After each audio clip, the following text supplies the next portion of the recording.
Les appareils de loterie vidéo sont la vache à lait de l'Auto-Québec. L'an dernier, à eux seuls, ils ont rapporté plus d'1 milliard de dollars. Ces machines créent une dépendance, d'où leur surnom de cocaïne du jeu. Or, elles sont largement concentrées dans les quartiers défavorisés des grandes villes et constituent une forme de taxe sur la pauvreté. Mais avons-nous les moyens de nous passer des sommes colossales que rapportent ces appareils de loterie vidéo?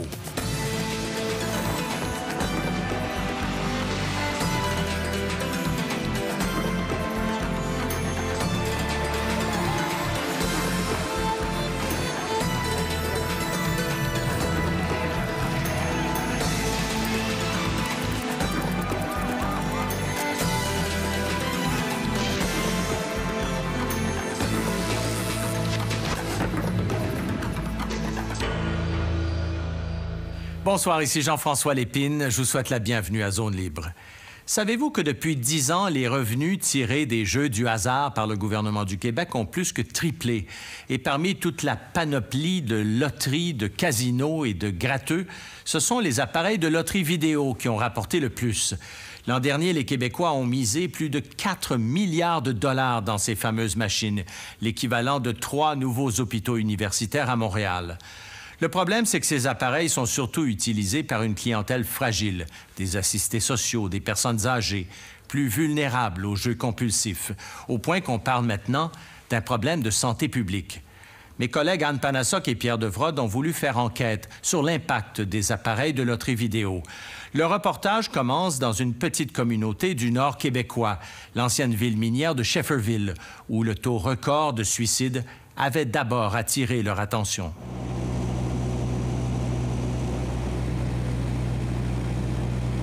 Au cœur du Québec, Shefferville, une petite communauté isolée dans la toundra, située à 600 km au nord de cette île. Elle est accessible seulement par avion ou par train.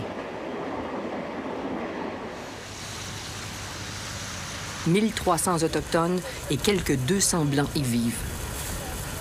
073. 073, 073, Le soir, les adultes jouent au bingo. Hommes, femmes, jeunes et vieux. C'est la seule activité de loisir ici. Il n'est pas rare d'y dépenser 100 $ par personne. Par soir, évidemment. 075.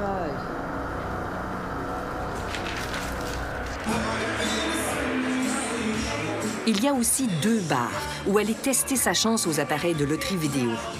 On dépense encore plus ici au vidéo-poker qu'au bingo.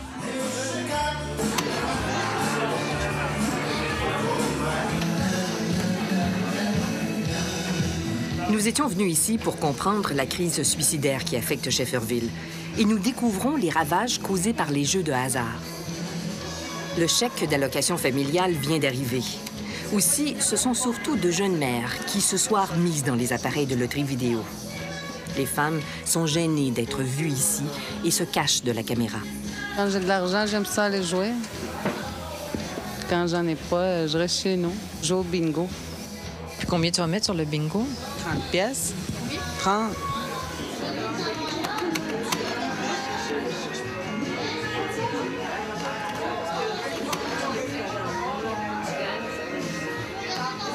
Patricia vient de gagner 110 $ après en avoir misé 80. C'est mon argent que j'ai mis dans les machines tantôt. Combien t'as mis? 80. Qu'est-ce que tu vas faire avec la différence? Pas grand-chose. Là, je m'en vais, là. Pourquoi tu t'en vas? Je sais jouer.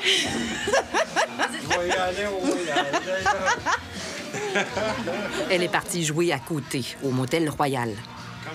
Ils jouent sur des machines, ils mettent toute leur paye le fois, là. Des fois, ils gagnent, ils remettent ça là-dedans, ils remettent ça là-dedans. Des fois, d'un coup, qu'ils ont fini leur argent là-dedans, là, ils partent chez eux, emportés avec la colère chez eux. Encore un heureux gagnant. Le gérant du bar est natif de Shefferville. C'est des joueurs, ils aiment ça jouer. Ils jouent beaucoup? Je dirais en moyenne, je dirais au moins 60 % de la population joue avec les machines poker vidéo. Ouais. Ils peuvent mettre beaucoup d'argent là-dedans? Oui, j'ai vu des gens qui vont aller jusqu'à la dernière scène là-dessus.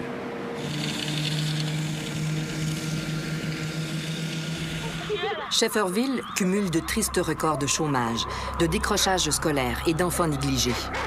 Cette dernière année, il y a eu une crise suicidaire sans précédent. 75 personnes ont tenté de se suicider. Le taux de suicide est 12 fois la moyenne nationale.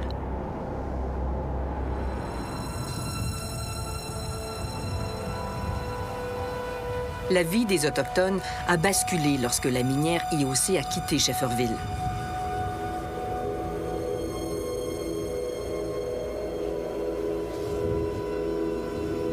Au moment où les travailleurs blancs sont partis, leurs maisons ont été détruites, de même que la piscine, le centre des loisirs. Même l'hôpital, qui venait tout juste d'être rénové, a été démoli. Les Inuits ont repris l'aréna, aujourd'hui condamné faute d'argent pour son entretien. La maison des jeunes aussi est fermée. Le conseil de bande est presque sous tutelle, avec 4 millions de dollars de déficit, soit 23 % de ses revenus. Le chef est débordé par les besoins de sa communauté. Je pense que c'est quelque chose de très profond qu'on vit dans notre communauté. Puis ce qu'on voit aujourd'hui, c'est superficiel, que ce soit d'un point de vue d'alcool, de boissons, de drogue, de tout ce qui peut être dépendant, que ce soit les cartes, le bingo, le gambling. Ce matin, il fait moins 58 degrés Celsius. Il n'y a que les chiens dehors.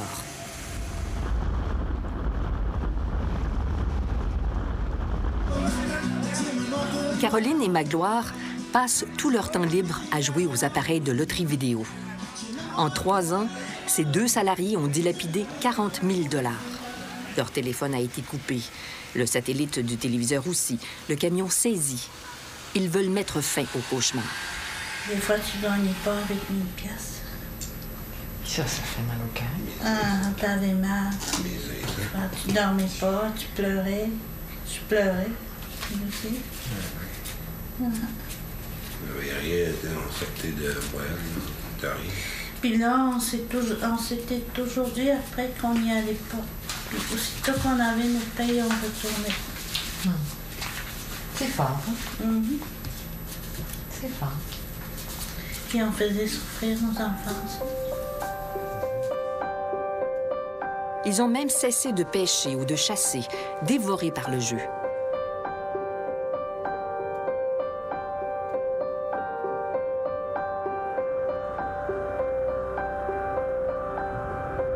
À Shefferville, il y a 10 appareils de loterie vidéo. 5 appareils dans chacun des 2 bars. Des bars qui sont d'ailleurs voisins. La moyenne au Québec, c'est 2 appareils par 1000 habitants. Ici, c'est 10 appareils pour 1500 habitants. 3 fois et demi la moyenne, dans une communauté aussi fragile. 1000 piastres. 1500. En une soirée. Sans gagner? Sans gagner. Des fois, je pensais à Norton. Tu fais à l'épicerie. Non, on doit aller essayer 100 $.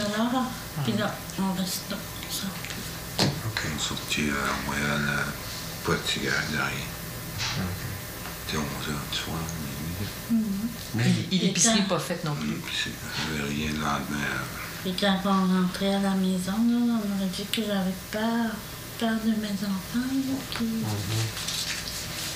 Qui t'enveulent? J'osais pas les regarder. Puis...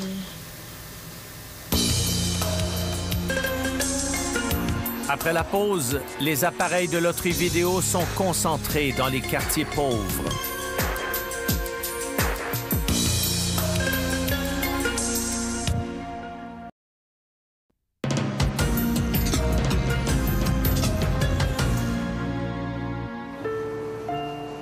Au petit matin à Shefferville, nous avons assisté à une scène rarement filmée. L'employé du motel Royal vide les appareils de tout l'argent qui a été misé le soir précédent.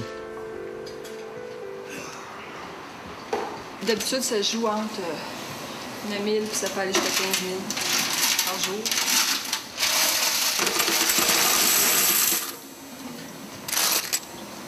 J'ai été jusqu'à 20 000, 22 000 une journée.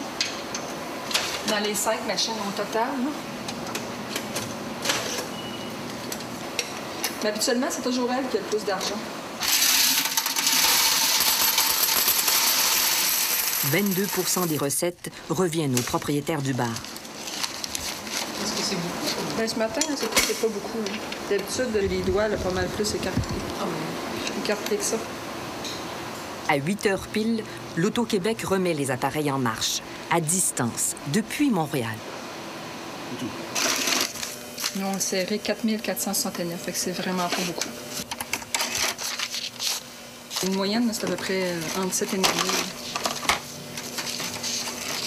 000. Hier, j'ai eu 10 053, 9 000, 8 000, 9 000. C'est à peu près ça. Une petite journée, 3 000, 7 000. Ça tourne aux alentours tout le temps, 5 000, 9 000. Des bonnes journées, c'est 14 000, 12 000. Ça, je peux dire, c'est des bonnes journées. Selon les recettes de ce bar, il se dépenserait 4 millions de dollars par année dans les 10 appareils de loterie vidéo. 4 millions. Une somme équivalente au déficit du conseil de bande.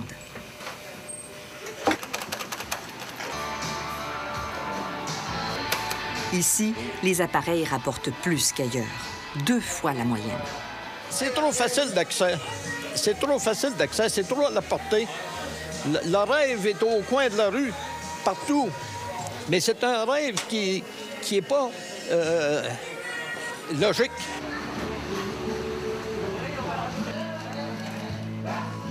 Les dommages sont terribles. Si vous faisiez le tour des frigidaires là, des gens ici en ville, vous verriez qu'il y a des frigidaires qui sont vides, qu'il y a des enfants qui manquent du principal, pas seulement qui manquent des choses les plus nécessaires pour leur développement physique puis mental aussi, là. Ben oui, mais c'est partout pareil. Ça, quand on joue au poker, là, on est toujours rendu à la dernière scène. Personnellement, moi, les machines, je les enlèverais ici parce que je vois beaucoup de tristesse à travers ça. Les gens qui sont monoparentales vont venir mettre le gain soit d'aide sociale ou encore le paye dans les machines. Qu'est-ce qu'ils récupèrent, où est-ce qu'ils font les répercussions avec ça? C'est les enfants qui mangent la répercussion parce qu'ils soient mal habillés, mal nourris. Le logement, ça, il n'y a pas de problème parce que c'est communautaire. Par contre, il y a des biens essentiels que l'enfant peut manquer. Difficile de savoir s'il existe d'autres endroits comme Shefferville avec une telle concentration d'appareils de loterie vidéo. L'Auto-Québec refuse de nous fournir les informations sur la distribution de ces appareils. Il y a plus de 14 000 appareils de loterie vidéo au Québec. En moyenne, 2 appareils par 1000 habitants.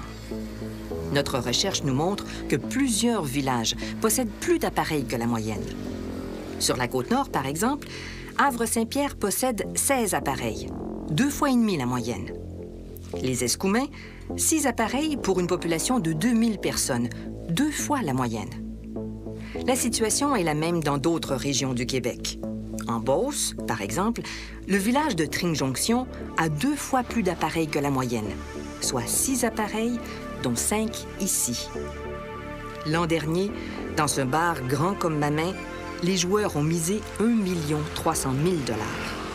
Au Québec, on a un nombre de sites par habitant qui est parmi les plus élevés au monde. Donc, géographiquement, les machines sont très accessibles au Québec, beaucoup plus qu'à la plupart des autres endroits au Canada, par exemple. Donc, plus de machines accessibles. Mais comment c'est réparti géographiquement ici? Géographiquement, dans les grands centres urbains, on trouve des machines surtout dans les quartiers défavorisés. C'est pas qu'il n'y en a pas ailleurs, mais il y en a davantage par personne ou par 1000 personnes dans les quartiers défavorisés. Le sociologue Serge Chevalier est une des figures québécoises les plus connues de la recherche sur les jeux de hasard et d'argent. Il a identifié sur des cartes la concentration des appareils de loterie vidéo dans les grandes villes. On a, dans les quartiers moins favorisés de Montréal, une plus grande quantité, une plus grande densité de machines, que ce soit ici, dans le coin de Hochelaga-Maisonneuve, ou que ce soit ici, dans le coin de la Petite Patrie ou de Villeray, on a beaucoup plus de machines là. Et c'est la même chose à Québec, c'est la même chose à Laval? C'est la même chose dans les grands centres, c'est-à-dire Québec, Trois-Rivières, Gatineau. Les appareils sont essentiellement dans les bars, brasseries ou tavernes de quartier. Ici, dans Rosemont, il y a des appareils de loterie vidéo à tous les 2 coins de rue. Vous nous dites qu'il y a plus d'appareils de loterie vidéo dans les quartiers défavorisés. Qu'est-ce que ça indique? Ça indique juste un désir de faire plus d'argent avec ces machines-là. C'est là où on va retrouver... C'est dans les quartiers défavorisés qu'on trouve la plus grosse proportion, ou chez les personnes défavorisées qu'on trouve la plus grosse proportion de personnes qui ont des problèmes de jeu. Les appareils de loterie vidéo, c'est la vache à lait de l'Auto-Québec. Ils ont rapporté 1,128 milliard de dollars en revenus l'an dernier. C'est plus que les casinos, davantage que les gratteux ou les bingos. La loterie vidéo représente la moitié des bénéfices de l'Auto-Québec. C'est une taxe sur la pauvreté? Les économistes appellent ça une taxe régressive. C'est-à-dire que cette taxe-là est plus encombrante ou est plus présente ou est plus importante chez les personnes de faible revenu et elle l'est moins au fur et à mesure que les revenus augmentent. À Québec, Laurent Brisson est la personne qui reçoit tous les appels à l'aide des joueurs de la capitale. Il nous fait visiter le quartier Mézeray, à proximité du centre de traitement du jeu compulsif. On arrive ici au Billardier, 20 appareils de loterie vidéo. Ici, c'est un carrefour où il y a 40 appareils de loterie vidéo. Il y a un salon de quilles où il y a 10 appareils de loterie vidéo, puis il y a un bar où 10 appareils de loterie vidéo. Ici, ça fait partie d'un quartier dit pauvre. Les joueurs compulsifs sous traitement n'ont qu'à regarder par la fenêtre pour voir la publicité de l'Auto-Québec en face de l'hôpital et traverser la rue pour parier leur dernier dollar. Je compare beaucoup les loteries vidéo avec la cocaïne. Ça fait comme un sentiment d'être au-dessus de la mêlée, d'être comme... Ça me préoccupe plus, tout ça, là, ces choses-là. Il y a beaucoup de gens qui ont choisi, qui ont délaissé certaines activités pour le jeu parce que ses amis faisaient ça. Et entre autres, une grosse problématique qu'on a ici, c'est les personnes âgées. Ah oui? Ah oui. Les personnes âgées qui consultent malheureusement pas beaucoup, mais qui sont très vulnérables au jeu. Surtout les gens qui se retrouvent seuls et qui ont un peu le mal de vivre, qui s'ennuient, etc. Une petite visite au casino de l'Hippodrome de Québec nous confirme ces propos. On nous a interdit de filmer. Mais en ce mardi après-midi, nous avons pu voir que les 2/3 des joueurs, une soixantaine, sont des personnes âgées, en majorité des femmes. En face de l'hippodrome, on construit des logements sociaux et des logements subventionnés pour des personnes âgées. Elles n'auront qu'à traverser la rue pour aller se distraire dans les jeux de hasard de l'État.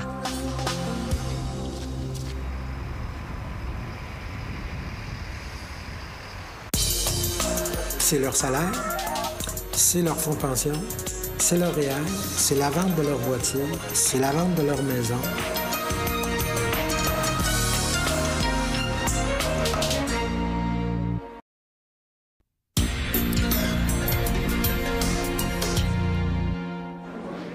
Jouer à la loterie vidéo, c'est jouer sa vie pour certains. Sophie Lafont, intervenante auprès des joueurs compulsifs, vient régulièrement travailler ici, à la soupe populaire du quartier Saint-Roch de Québec, le quartier le plus pauvre de la capitale. C'est à la demande du directeur de la soupe populaire. Ici, on sert 300 repas chaque jour aux plus démunis de la ville. Vous êtes peut-être la couche des personnes les plus fragilisées de la société. Pourquoi? Parce que Qui rêve pas de gagner 50 000 en faisant un petit gratteux, hein? Ou 20 000 ou 10 000 Fait, hein? D'autant plus que nous autres, on est fragilisés parce que avoir, me semble, 50 pièces de plus dans mes poches, dans vos poches cette semaine, ou 100 de plus, c'est important pour vous. Comprenez-vous? Fait souvent, on va jouer un petit gratteux à une pièce, pensant qu'on peut gagner 50 On vise pas nécessairement le lot de 2 millions, on vise. Mais malheureusement, il y en a beaucoup d'entre nous qui se font prendre, puis qui jouent des gratteux aussitôt jusqu'à temps qu'ils n'ont plus une sou, ou bien qu'ils vont jouer des machines vidéo poker sur un bar à boisson. Ça n'est qu'un jeu. Vous comprenez? Vous êtes des personnes beaucoup plus fragilisées. Puis nous autres, on a décidé de prendre soin de vous autres. Ça a du bon sens? Bravo! Toi, Joanne, ça va? On a omelette aujourd'hui? Le directeur de la soupe populaire cite les données d'un sondage effectué auprès de 16 000 personnes démunies. 19 de ces gens-là ont déclaré être des joueurs excessifs, se retrouver à la soupe populaire à cause du jeu de hasard. Ça vous donne une idée à peu près. Ensuite de ça, sur le même sondage, 35 des gens, hommes, femmes, tout âge, ont déclaré se retrouver de temps à autre à la soupe populaire à cause d'un problème de jeu. Puis vous savez que pour un démuni, jouer 50 dans une machine vidéo poker, c'est jouer de son nécessaire. C'est sûr que c'est pas la même problématique qu'un homme qui gagne 50 000, 100 000 par année, qui s'appauvrit puis qui perd tout. Mais il reste que ici, ces gens-là ont déjà tout perdu. La majeure partie ont 6 500 à 10 000 par année. Lorsqu'ils jouent 1 000 ou 2 000 dans l'année, les dés sont joués et puis ils se retrouvent encore plus appauvris qu'ils le sont. Tout le monde ici connaît Donald Dorion. Il vit d'une petite rente de travail, mais joue sa pension de vieillesse tous les mois. Vous avez jamais gagné? Oui, 2000 sur la rue de la Couronne. Dans la même machine, 2000 mais je l'ai remis sur le boulevard Charest, 2000. Et vous l'avez perdu? Quand le propriétaire m'a vu mettre 2000, il a mis 1000 pièces puis il a tout perdu. On a mis 3000 dans la même machine, il n'y a rien sorti. Pour gagner 2000 pièces, j'avais mis 60 pièces. Pour gagner 2000, mais je l'ai remis dans l'autre rue. Il n'y a rien à faire, c'est du vol. Moi, j'ai demandé là-dedans, là, parce que là, dans cette affaire-là, il y a un truc pour gagner. Puis elle refuse de me le donner, elle dit qu'il n'y en a pas. Elle dit qu'il n'y a personne qui peut gagner. Moi, je crois qu'il y aura un truc pour contrôler une machine de ce genre-là. Et elle me dit non.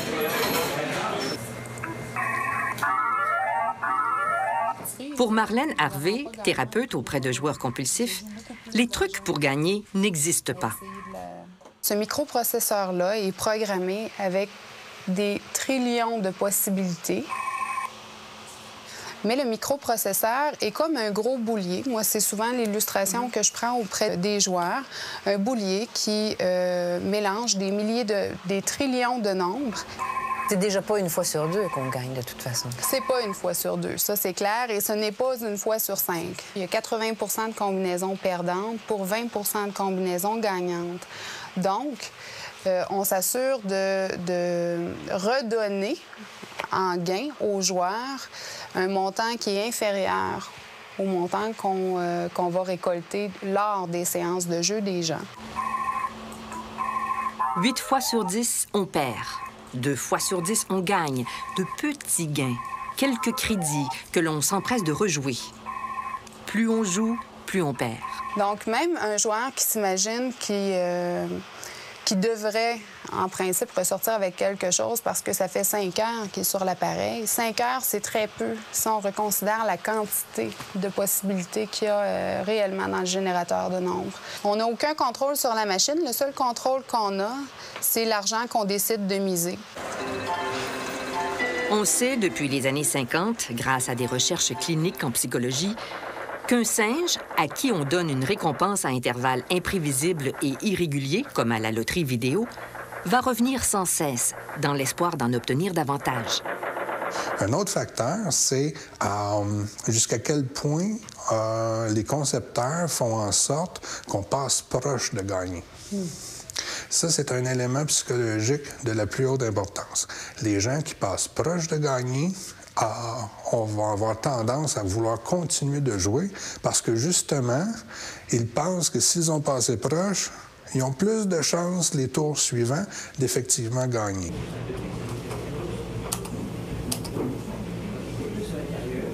J'ai 800, là. Il est dans mes mains ici, là. OK? Puis il est prêt, là. Clouc, clouc, même que je suis à côté, là.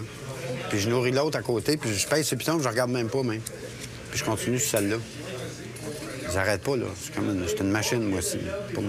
Jusqu'à attendre qu'il y en ait une. À un moment donné, il y en a une qui va payer, c'est sûr. Pas, on ne sait pas, c'est sûr. Ça fait ça à tous les coups, fait que pourquoi ça ne le ferait pas, là? On se comprend-tu? Là, tu vois que c'est vraiment bien fait. T'es à peu près sûr qu'elle va donner de quoi là.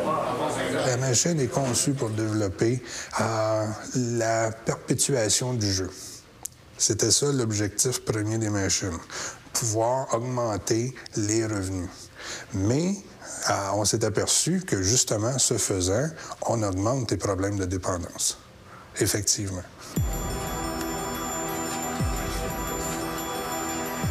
Résultat, près d'1 joueur sur 2 devient à risque, selon les recherches de Serge Chevalier. Robert Clermont le sait bien. Il a fait 5 thérapies pour arriver à se contrôler, en vain. C'est ça le problème des machines de l'Auto-Québec, je trouve. C'est que la trappe est bonne. Ça a été bien conçu, ça a été vraiment bien fait. Là. Tu montes, tu descends, c'est vraiment bien fait. Ça te gruge petit peu à petit peu. À un moment donné, ça paye pas, ça paye plus. Mais toi, tu es tellement activé que tu as gagné les tours avant. Tu es tellement craqué là-dessus là, que tu continues, tu t'ambitionnes. C'est comme une drogue. Cet après-midi, Robert Clermont a dépensé 80 $ en quelques minutes à peine. C'est facile. Une partie dure 4 secondes seulement. Au cours des années, il a misé 250 000 $ dans les jeux de hasard. Et il a tout perdu. J'ai perdu mon emploi. J'étais chauffeur d'autobus, puis perdu l'emploi à cause du jeu. Pourquoi? À cause du jeu? Oui. Oui, ça prenait de l'argent pour jouer, fait que je les volais carrément. C'était assez simple. Jusqu'à temps qu'ils s'en aperçoivent. Ça vient à ça. On va faire n'importe quoi pour avoir de l'argent. On n'a plus. Fait que, on va risquer n'importe quoi, on n'a plus rien. Même mon nom, j'en ai plus de nom. J'ai fait faillite. Il n'y a rien que j'ai pas fait. Il n'y a rien que j'ai pas fait. J'ai fait des choses affreuses. J'ai arnaqué du monde. Il n'y a rien que j'ai pas fait. J'ai arnaqué ma parenté, même. J'ai une tante handicapée que j'ai arnaquée. Fait que, aïe, c'est dur à prendre, ça. On a de la misère à accepter ça, ces choses-là. Fait que, quand vous me demandez pourquoi que je joue encore, et voilà, j'ai plus rien, j'ai tout perdu. J'ai même perdu la confiance du monde, fait qu'il me reste quoi?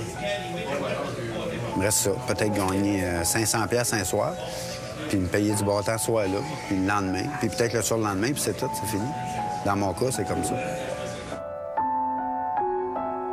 C'est avec des gens comme Robert, Donald ou encore Caroline et Magloire, avec les joueurs compulsifs, que l'Auto-Québec fait de l'argent. La santé publique considère que 8 % des joueurs de loterie vidéo sont compulsifs.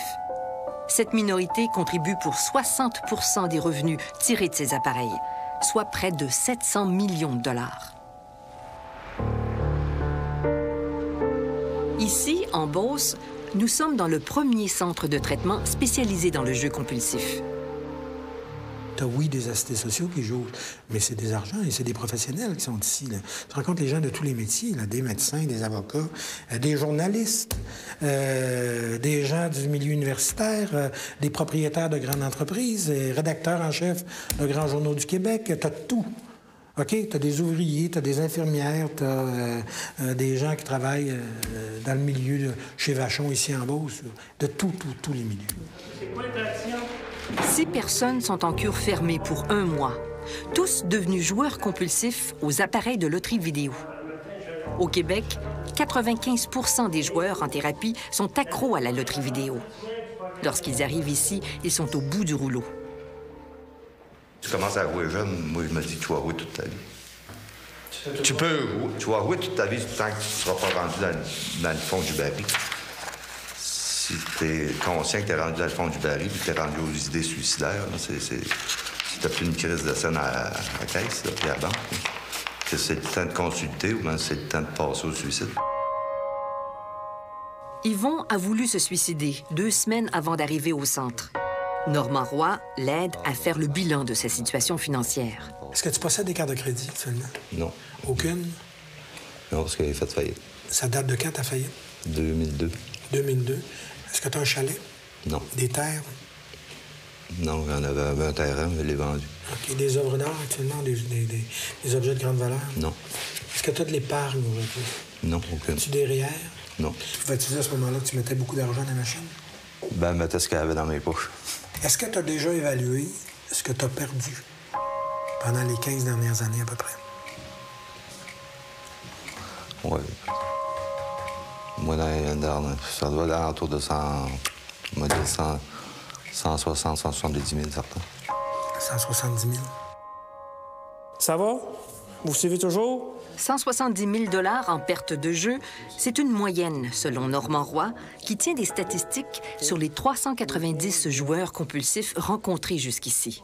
C'est leur salaire, c'est leur fonds de pension, c'est leur REER, c'est la vente de leur voiture, c'est la vente de leur maison, c'est 10-12 cartes de crédit qu'ils ont obtenues et qu'ils ont plafonnées. Donc, si vous prenez tout ce qu'ils ont gagné, tout ce qu'ils ont comme crédit, et ils essaient d'avoir du crédit partout. Puis vous savez, dans le domaine du crédit, nous, les ASEF, on sait fort bien que quand tu as une carte de crédit, c'est facile d'en avoir 10 autres, sans qu'il y ait d'études de crédit sur ton compte. Moi, ça fait 20 ans que je travaille à l'ASEF. Donc, depuis une douzaine d'années, c'est un problème majeur au niveau de l'endettement et de l'éclatement de plusieurs familles. Les séparations que tu as vécues, celle en 90, ton divorce. Toujours selon les données de Normand Roy, 40 % des joueurs se sont séparés à cause du jeu. 1 sur 4 a fraudé son employeur. Près d'1 sur 2 a tenté de se suicider. Plusieurs vont me dire « Ouais, mais t'es libre de jouer, comme t'es libre de fumer ou t'es libre de boire. » Mais est-ce qu'on ferme les débits d'alcool parce qu'il y a des alcooliques? Non. Mais je vais vous dire quelque chose, par exemple. Quand quelqu'un est alcoolique, là, puis qu'il a bu 100 piastres le soir, là, il va être sous probablement pendant 2 jours. Tu comprends bien? Tandis que le joueur va s'installer, lui, puis il va passer 1000 piastres. Puis il va pouvoir jouer encore. Puis il va pouvoir jouer encore tant qu'il va avoir de l'argent puis il ne tombera pas d'épuisement. C'est ça, la différence. Comprenez-vous? C'est une maladie, c'est une pathologie au même titre qu'un problème d'alcoolisme, et ça a des conséquences extrêmement graves. On a eu un déjà ici qui sortait de prison. Pourquoi? Parce qu'il a tout cassé, les machines dans un bar. Pourquoi? Parce qu'il est allé aux toilettes, puis il est revenu, puis quelqu'un avait pris sa machine, puis il gagnait. Alors, il s'est choqué, il a tout cassé. Il a tout cassé. Après la pause, le sénateur Jean Lapointe veut s'en mêler. Moi, je la compare au crack de la drogue. C'est que dès qu'on commence à jouer, c'est fini.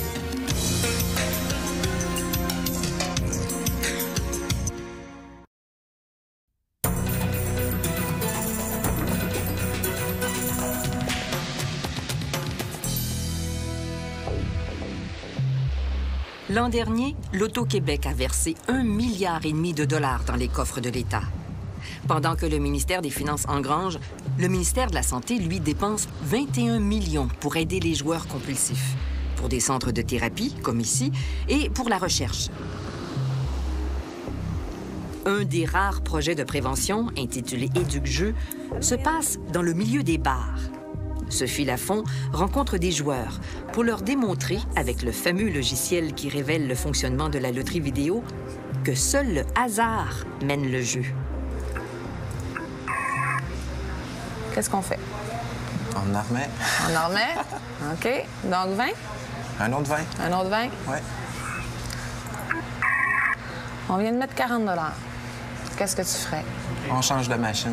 On change de machine. Ouais. Il y a 18 trillions de combinaisons possibles. Les chances sont pas de mon bord. Vous le saviez pas avant? C'est du hasard. Mais plus ça va, moins qu'ils sont de mon bord. Mais vous saviez pas ça auparavant? C'est sûr qu'on s'en doute, mais on ne l'applique pas. Seulement 2 bars de la basse ville de Québec lui ont ouvert les portes. Pourquoi vous acceptez que les gens des Ducs-Jeux viennent ici? Bien, c'est parce que à l'occasion, ça m'est arrivé de rencontrer des joueurs qui sont plus agressifs qu'avec les machines, qui dérangent un peu les autres joueurs, puis que c'est pas tellement agréable non plus.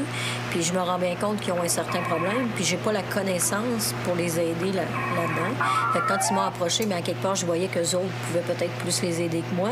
Puis ça me donne une ambiance plus agréable quand ils viennent pour s'amuser que quand ils viennent parce qu'ils ont une dépendance pour la machine.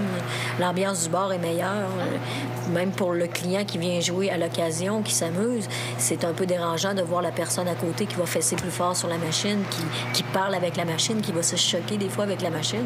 Fait que ça fait un peu dérangeant. Puis moi, comment y expliquer ça? J'ai pas les moyens vraiment d'y expliquer. Pour contrer le jeu compulsif, l'Auto-Québec a misé sur la responsabilisation des joueurs. Elle a ajouté à ses appareils un message de modération et une publicité pour une ligne d'aide. Voilà. Et c'est déjà fini. Un autre vin. Un autre vin. Comme là, le jeu responsable ici. Avez-vous déjà regardé ça? Non, absolument pas. Quand ça tombe là, même, j'ai hâte de sortir de là. Ah, ça veut dire que je me suis accroché dans le piton, puis c'est bien fatigant. Le jeu responsable, vous pouvez regarder, là, je sais pas où c'est disparu. Jeu responsable? Non, j'ai jamais regardé ça. Là. Robert Clermont rêve d'une carte à puce qui l'empêcherait de jouer. Quand il passe sa carte, tu peux pas rentrer au casino ou tu peux pas jouer dans la machine ou tu peux pas t'acheter un billet de loterie. Le gars va s'acheter un billet de loterie au dépanneur, puis le gars va lui demander ta carte, tu passes sa carte, ta carte, elle passe pas, t'en as pas de billet, ça finit là. C'est tout. Il vole le billet de quelqu'un, il va venir pour le collecter. À l'Auto-Québec, on va dire votre carte, monsieur, il passe ta carte, ça marche pas. On ne paye pas. En tout cas, on sauverait bien des vies, là, parce que là, on a un méchant problème avec ça. Mais pourquoi on n'avertit pas davantage les gens du danger des appareils de loterie vidéo? Du côté de l'industrie, c'est-à-dire de l'Auto-Québec, on n'a pas intérêt à le faire. Les mesures qui sont entreprises sont des mesures timides. Qui disparaissent de la vue du joueur très rapidement. Ça, c'est d'une part. D'autre part, les avertissements plus généraux à la population avant qu'ils commencent à jouer sont inexistants présentement. Et ça pose un problème. Mais on retourne toujours à ce moment-là dans la dynamique de continuer à rencontrer les niveaux budgétaires fixés par le ministre des Finances. Qu'en pense la population? Selon l'Institut national de recherche scientifique, 61 % des Québécois s'opposent aux appareils de loterie vidéo dans les bars. 84 % voudraient que les appareils soient concentrés dans les casinos. En réaction à cet effritement du consensus social, l'Auto-Québec a annoncé le retrait d'un certain nombre d'appareils à la fin de 2005. Où allez-vous retirer ces appareils de loterie vidéo? Essentiellement, on a identifié dans l'ensemble du Québec tous les secteurs où le revenu familial moyen était inférieur à 50 000 $ et où le nombre d'appareils actuellement disponibles était excédentaire. Est-ce que vous allez retirer les appareils de loterie vidéo à Shefferville? Bien, tout dépend si les sites comptent 5 appareils ou de 1 à 4 appareils. Les appareils seront retirés des bars qui en possèdent 4 ou moins. Or, les 2 bars de Shefferville en ont 5 chacun. Donc, selon la logique de l'Auto-Québec, les 10 appareils sont là pour rester. Même si à Shefferville, il y a plus d'appareils que la moyenne et que le revenu familial est moins de 50 000 $. L'Auto-Québec a même renouvelé les contrats jusqu'en 2008. Est-ce que vous ne devez pas aller plus loin et retirer là où il y a quand même plus de 5 appareils? C'est ça que je questionnais. Pourquoi 4 appareils et moins? Parce qu'il faut une équité, il faut des critères objectifs. Je n'ai pas de base objective pour fermer. Les sites qui comptent 5 appareils, c'est la majorité des sites dans l'ensemble du Québec. Alors, si je ferme un site qui a 5 appareils, lequel je dois fermer? Quelle sorte d'équité je vais avoir dans l'ensemble du Québec? C'est impossible d'avoir une équité dans l'ensemble du Québec. Je ferme à toute fin pratique la très grande majorité des sites. Et on ouvre la porte ainsi à l'arrivée des machines illégales.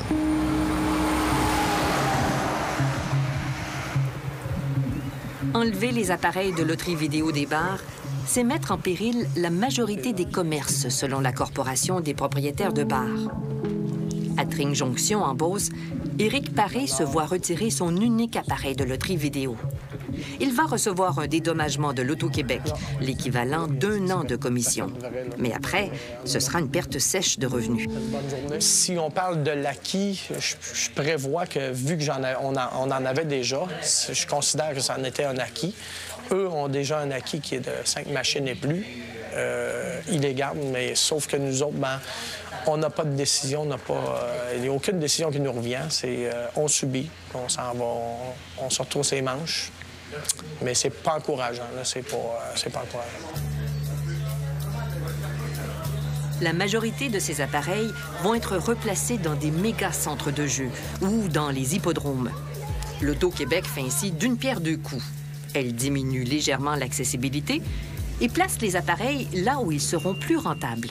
On n'a pas pour l'instant du tout de solution miracle à proposer, ni du côté du gouvernement pour conserver les entrées d'argent, ni du côté de la santé publique pour limiter les dommages faits à la population.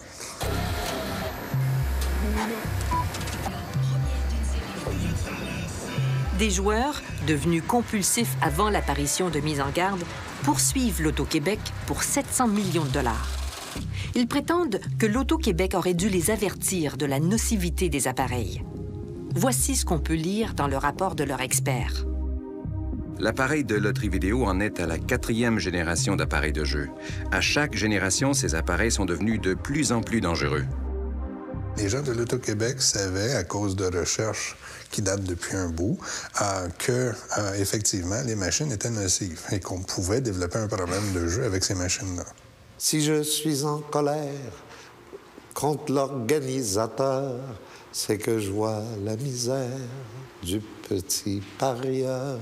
Tantôt, c'est son BS qu'il laisse au dépanneur ou sa pension de vieillesse au vidéopoker.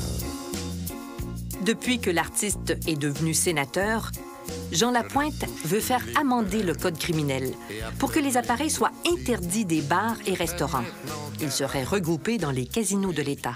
J'ai vu des gens. J'ai vu des gens se suicider, une madame se ruiner, et j'ai constaté qu'il y avait beaucoup de gens âgés qui perdaient leur REER, perdaient leurs investissements et qui étaient devenus des accros parce que c'est une machine diabolique. Moi, je la compare au crack de la drogue. C'est que dès qu'on commence à jouer, c'est fini. Ben, quand ça sera à la Chambre des communes, vous allez le savoir parce que j'essaie de garder mes émotions et tout ça, d'être le plus calme possible. Mais quand la souffrance humaine est atteinte, j'ai des amis qui sont ruinés, des amis que vous connaissez, que des gens connaissent, des suicidés qui sont très connus. Personne n'en a jamais entendu parler. Vous allez voir. Je vais frapper, comme dit un de mes amis qui était... je vais frapper dans le dash, puis je vais frapper pas avec un cure-dent. Tantôt, c'est son PS qu'il laisse au dépanneur ou sa pension vieillesse au vidéopoker.